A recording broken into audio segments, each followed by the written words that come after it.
Radar ပေါ်ပေါက်လာပုံမင်းသိလားဒီနေ့လေယာဉ်တွေတင်မောတွေကိုအဝေးကနေ detect လုပ်နိုင်တဲ့ radar နည်းပညာဟာဒုတိယကမ္ဘာစစ်ရဲ့အရေးကြီးဆုံး invention တွေထဲကတစ်ခုဖြစ်ခဲ့တယ်။ radar ဆိုတာဘာလဲ radar ဆိုတာ radio detection and ranging ဆိုတဲ့စကားလုံးကနေဆင်းသက်လာတာဖြစ်ပြီး radio wave တွေကိုလွှတ်ပြီးပြန်လာတဲ့လိုင်းကိုတွက်ချက်ကအရာဝတ္ထုရဲ့တည်နေရာနဲ့အကွာအဝေးကိုရှာဖွေတာပဲဖြစ်တယ်။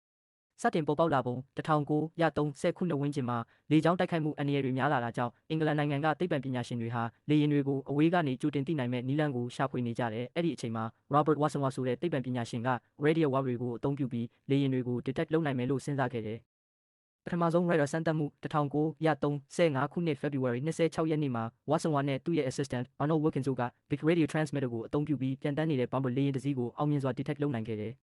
Wikipedia နဲ့အဲ့ဒီစမ်းသပ်မှုကို Daventry experiment လို့လူသိများလာခဲ့တယ်။ဒုတိယကမ္ဘာစစ်အတွင်း radar technology တိုးတက်လာပြီးနောက်အင်္ဂလန်နိုင်ငံက Chain Home ဆိုတဲ့ radar station network ကိုတည်ဆောက်ခဲ့တယ်။ဒီ radar station တွေကြောင့်ရန်သူလေယာဉ်တွေရောက်မလာခင်ကတည်းက detect လုပ်နိုင်ခဲ့ပြီး Battle of Britain အတွင်းမှာအရေးကြီးတဲ့အခန်းကဏ္ဍမှာပါခဲ့တယ်။နေ့ခေတ် radar ဒီနေ့ခေတ်မှာတော့ radar ကိုလေယာဉ်တင်မောမိုးလေဝသခန့်မှန်းရေးစစ်ဘက်နည်းပညာ car safety system တွေမှာအကျယ်ပြန့်အသုံးပြုနေကြတယ်။မမြင်ရတဲ့အရာတွေကိုအဝေးကနေမြင်နိုင်အောင်လုပ်ပေးခဲ့တဲ့ radar နည်းပညာဟာကမ္ဘာကြီးကိုပြောင်းလဲစေခဲ့တဲ့ invention တွေထဲကတစ်ခုဖြစ်လာခဲ့တယ်